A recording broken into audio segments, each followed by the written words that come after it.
उसमें होता क्या है कि जैसे हो सकता है कि कोई आपका बैकग्राउंड जब आप पढ़ रहे हो तो आपका बैकग्राउंड हो सकता है मैं एक कंसीडर कर लूँ कि हाँ, भई ये ब चीज़ तो सबको पता होती है। जैसे फॉर एग्ज़ाम्पल मैं अभी हिस्ट्री पढ़ाना शुरू किया, मैंने कहा यार 1857 की रिवॉल्यूशन तो सबको लगभग आइडिया रहता ही है, तो थोड़ा मैं अगर एडवांस पढ़ा दूँगा तो कुछ बच्चे ऐसे भी होंगे जिनको 1857 का रिवॉल्यूशन का कुछ ग्लिम्प्स ही नहीं है, कुछ पता ही नहीं है ना? कुछ ऐसे भी वर्ड्स वो ऐसे होता है जब आप टेक्स्ट पढ़ रहे होते हो तो कुछ ऐसे इंग्लिश वर्ड होते हैं या कुछ ऐसे वर्ड होते हैं या कुछ ऐसा डेफिनेशन होती है जो प्रिज़्यूम लोग कर लेते हैं कि हाँ, ये तो पता होगा, लेकिन वो नहीं पता होता किसी को। तो ये इंडिविजुअल टू इंडिविजुअल वैरी करता है। तो ये that is a part of your revision कि जैसे आप पढ़ रहे हो कोई चीज़ और पढ़ते-पढ़ते हो सकता है कोई एक वर्ड, कोई एक चीज़, कोई एक वो जो आपको आपको पता हो सकता है दूसरे को पता हो, आपको ना पता हो। और ऐसा कोई इसका मतलब ये नहीं कि कोई इंटेलिजेंट है उसको पता है। हो सकता है उसके सामने से गो थ्रू हुआ हो, उसको पता हो या उसको लेक्चर में कह दिया हो, उसने ध्यान दे दिया हो और उसको पता हो और आपको ना पता हो। तो उसमें क्या होता है कि this is the part of revision कि आप जो जिस टाइम रिवाइज़ कर रहे हो, उस टाइम कोई नया वर्ड मिल रहा है तो उसको सर्च भी करके देख रहे हो। ये पार्ट न्यू लर्निंग का नहीं है, ये रिविज़न का ही पार्ट है। उसमें आपको सर्च करना पड़ेगा। जब आप इसी तरह से जब आप प्रैक्टिस करोगे, प्रैक्टिस में जब आप वो सॉल्व करोगे क्वेश्चन सॉल्व करोगे, तो जब क्वेश्चन सॉल्व करोगे तो उसमें भी कुछ ऐसी चीज़ें टकराएँगी कि हाँ यार, ये पॉइंट तो मेरे से मिसिंग है। हो सकता है लेक्चर में ही ना आया हो सकता है बुक्स में ना हो सकता है जिसमें दिमाग इंटरप्रेट करना हो, सोचना हो और रिसर्च करनी हो, तो ऐसा भी हो सकता है। तो ये कोई क्योंकि ह्यूमन कैपेसिटी में पॉसिबल नहीं है कि वो क्या नाम है 100% परफेक्शन से कोई चीज़ कर सके यानी कोई चीज़ कोई डायमेंशन बचे ही ना, तो ऐसा हो नहीं सकता। क्योंकि कहीं न कहीं कोई ना कोई डायमेंशन बचा रहता है। एक प्रोस्पेक्टिव एक ब्रॉडर पर्सपेक्टिव में इंसान लेके चलता है कि हाँ, हाँ, ये चीज़ें कवर कर ली जाएँ, लेकिन सब कुछ नहीं हो सकता, चाहे आप पढ़ रहे हो, चाहे कोई पढ़ा रहा हो, दोनों चीज़ सिचुएशन है।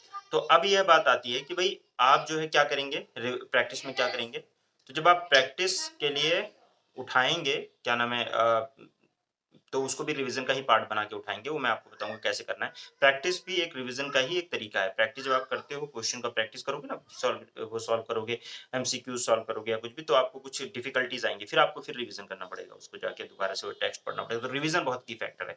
अब रिवीजन में टाइम मैनेजमेंट की तुमने बात की, तो उसको हमने ये देखा कि कितना जो है कितने जो वो हैं आपके वो टाइम अवेलेबल है, तो आपने कहा 6 घंटे मेरे पास हैं। 6 घंटे में से लगभग 5 घंटे आप रिवीज़न कर रहे हो, ठीक है? तो अब उसको ऐसे कर लिया करो कि जैसे न्यू लर्निंग जो मैं आज पढ़ाया, जैसे मैंने अब आपसे कहा कि कुछ होमवर्क भी दे देता हूँ, वो न्यू लर्निंग में आ जाएगा आपका 1 घंटा जैसे न्यू 1 घंटा, डेढ़ घंटा उसमें काम दे दिया आपने या 2 घंटे काम कर दिए, ठीक है? वो कभी-कभी ऐसा होमवर्क दे दिया, नहीं तो बाकी 4 घंटे मैं मान के चलता हूँ कि आपके पास प्रॉपर रिवीज़न का है।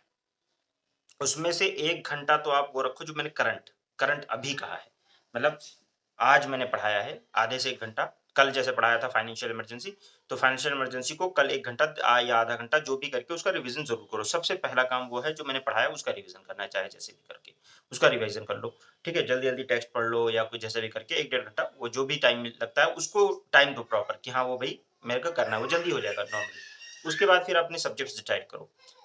पुराने कौन से सब्जेक्ट्स तुमने पढ़े हैं, कौन से थोड़ा तुम्हारा वीक है, कौन-सा स्ट्रॉन्ग है, उसमें फिर आप टाइम डिवाइड करो, 3 घंटा बचा हुआ है, 3 घंटे को डिवाइड करो। जैसे जो थोड़ा वीक सब्जेक्ट है, उसको 2 घंटे दे दो, जो थोड़ा मतलब ठीक है कि हाँ भाई, एक बार हल्का-फुल्का रिवीज़न करूँगा, आ जाएगा, अच्छे से पढ़ा है। तो मतलब सब किसी का हर किसी का वीक सब्जेक्ट अलग-अलग हो सकता है, ठीक है? किसी का जैसे अब नदीम है, तो उसको ज्योग्राफी में बहुत कम टाइम भी देगा, तो रिवीज़न कर लेगा, जल्दी में कर लेगा, लेकिन करना ज़रूरी है, वो है कि कम टाइम देना पड़ेगा।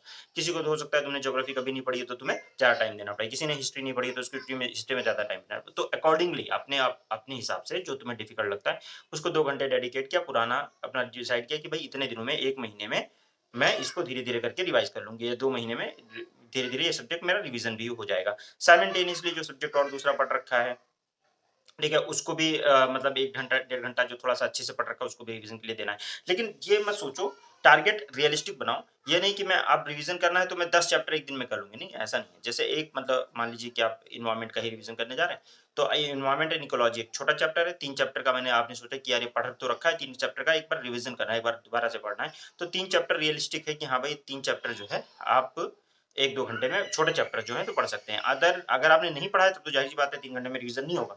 लेकिन 1 घंटे में 1 चैप्टर लगभग आप रिवाइज़ कर सकते हैं अगर आपने ठीक-ठाक से पढ़ रखा है तो, अगर दोबारा पढ़ रहे हो तो। क्योंकि आपने हाइलाइट कर रखा होता है, आपने जो है उसमें मार्क कर रखा होता है, समझ भी रखा होता है, बस एक बार क्या है ब्रश अप करना होता है उसको, तो रिवीज़न आप कर सकते हो। तो इस तरह से आप डिवाइड करो मतलब टाइम, और वो हर सब्जेक्ट के लिए आपका टाइम अलॉटमेंट अलग-अलग होगा।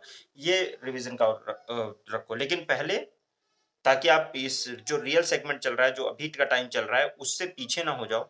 उसमें पिछड़ ना जाओ। इसलिए पहले आप आज की रिवीज़न करोगे, करंट रिवीज़न जिसको हम कहते हैं, उसके बाद अपने हिसाब से डिसाइड करो कौन-कौन से सब्जेक्ट पढ़ चुके हो, सोर्सेज़ वही रखो जो जिस सोर्स से पढ़ा था, सोर्सेज़ नहीं बदलने हैं, थोड़ा बहुत उसमें एडिशन कर लेना है वो अलग बात है। जैसे अगर आपने एनवायरनमेंट शंकर आईएएस से पढ़ी तो शंकर आईएएस को ही रखो ताकि रिवीज़न आसान रहेगा। कोई और सोर्स उठाया तो फिर रिवीज़न दिक्कत हो जाएगी आपको। उसको उठाओ, उसी में कुछ इंटरनेट से वगैरह से ऐड कर लो, अपने नोट्स में ऐड कर लो, लेकिन पढ़ो उसी से। समझ में आ गई बात? तो आपका ईज़िली हो जाएगा और इसमें देखो अपनी स्पीड देखो, हर किसी की स्पीड अलग-अलग है। बट फिर भी अगर मैं मुझे करना हो तो मेरे लिए बड़ी जल्दी हो जाएगा। लेकिन वो स्पीड आपकी नहीं है क्योंकि आपने इतनी बार थोड़ी ना पढ़ा है कि आपको मतलब 1-2 घंटे में कर लोगे। आपको तो महीनों लग सकता है। गेटिंग तो हर किसी की स्पीड अलग-अलग है। किसी ने बहुत अच्छे से उसका बैकग्राउंड है तो उसकी स्पीड थोड़ी रिवीज़न की ज़्यादा रहेगी। जिसका बैकग्राउंड कम है तो इस वो क्या नाम है उसको टाइम लगेगा। लेकिन जितने टाइम देकर अच्छे से पढ़ोगे हो सकता है फर्स्ट रिवीज़न में मुझे भी टाइम लगा हो और लगा ही होगा। तो इस तरह से जब आप रिवीज़न करोगे तो पहला रिवीज़न में टाइम लगेगा, दूसरे रिवीज़न में उससे कम टाइम लगेगा, तीसरे रिवीज़न में उससे कम टाइम लगेगा।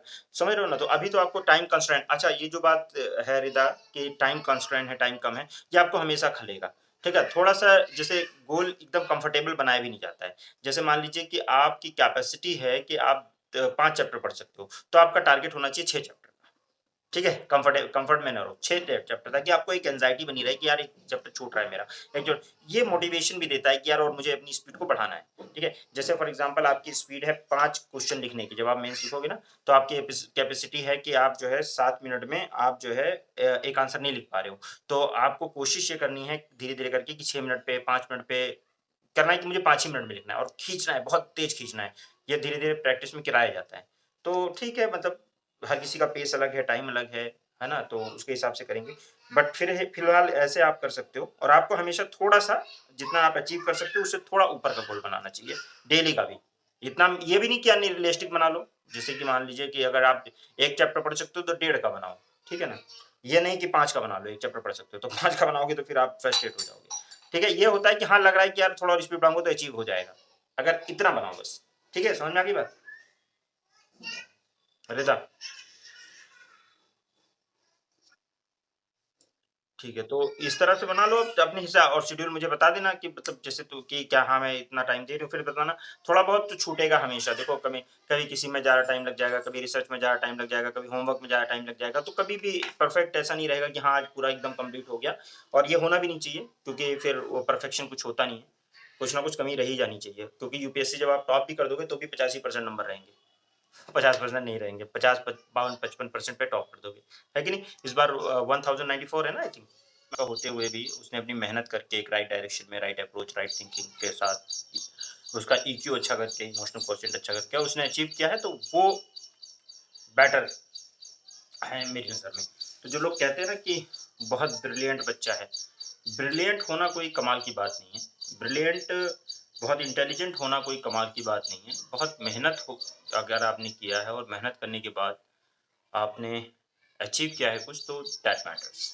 क्योंकि इंटेलिजेंट बहुत ज़्यादा हो कुछ ना करो, दिमाग बहुत ज़्यादा है आपके पास, आईक्यू बहुत अच्छी है आपकी, बट आप रिक्विज़ जितना प्रीरिक्विज़िट मेहनत है वो अगर आप नहीं कर रहे हो, तो फिर सक्सेस आपको नहीं मिलेगी और आपको एप्रिशिएट भी नहीं किया जाएगा। इनफैक्ट आपको कहा जाएगा कि यार इतना इंटेलिजेंट होते हुए इसने राइट डायरेक्शन में मेहनत नहीं की गधे ने। तो ऐसा होता है कई बार लोग बहुत इंटेलिजेंट होते हैं लेकिन वो चोरी में दिमाग लगाते हैं। पुलिस से ज़्यादा दिमाग लगाते हैं चोरी में, है ना? तो इंटेलिजेंट होना ज़रूरी नहीं है, बहुत ज़्यादा मतलब एक एवरेज लेवल की इंटेलिजेंस है तो बस ठीक है। ठीक है, कॉमन सेंस अच्छा है, ठीक है। उसके बाद मेहनत है, मेहनत करो राइट डायरेक्शन में तो इंसान निकल जाता है। तो आपने पहले हमें लगता था कुछ चीज़ें बाद में समझ में आती है। पहले हमें लगता है ना इंटेलिजेंट बच्चा है, अरे यार बड़ा अच्छी बात है। कोई बहुत अच्छी बात नहीं। बहुत सारे मैंने थाउज़ेंड्स ऑफ एग्ज़ाम्पल मेरे पास है जो बहुत इंटेलिजेंट है लेकिन सक्सेसफुल नहीं है। और थाउज़ेंड्स ऑफ एग्ज़ाम्पल वो हैं जो एवरेज माइंड के लोग हैं और हाइली सक्सेसफुल हैं। बहुत अच्छे आईक्यू वाले लोग इमोशनल क्वोशिएंट अच्छा नहीं है उनका। आईक्यू अच्छी है, ईक्यू अच्छा नहीं। और कामयाबी में 65% ईक्यू का काम है, आईक्यू का नहीं। पता है ना ये बात?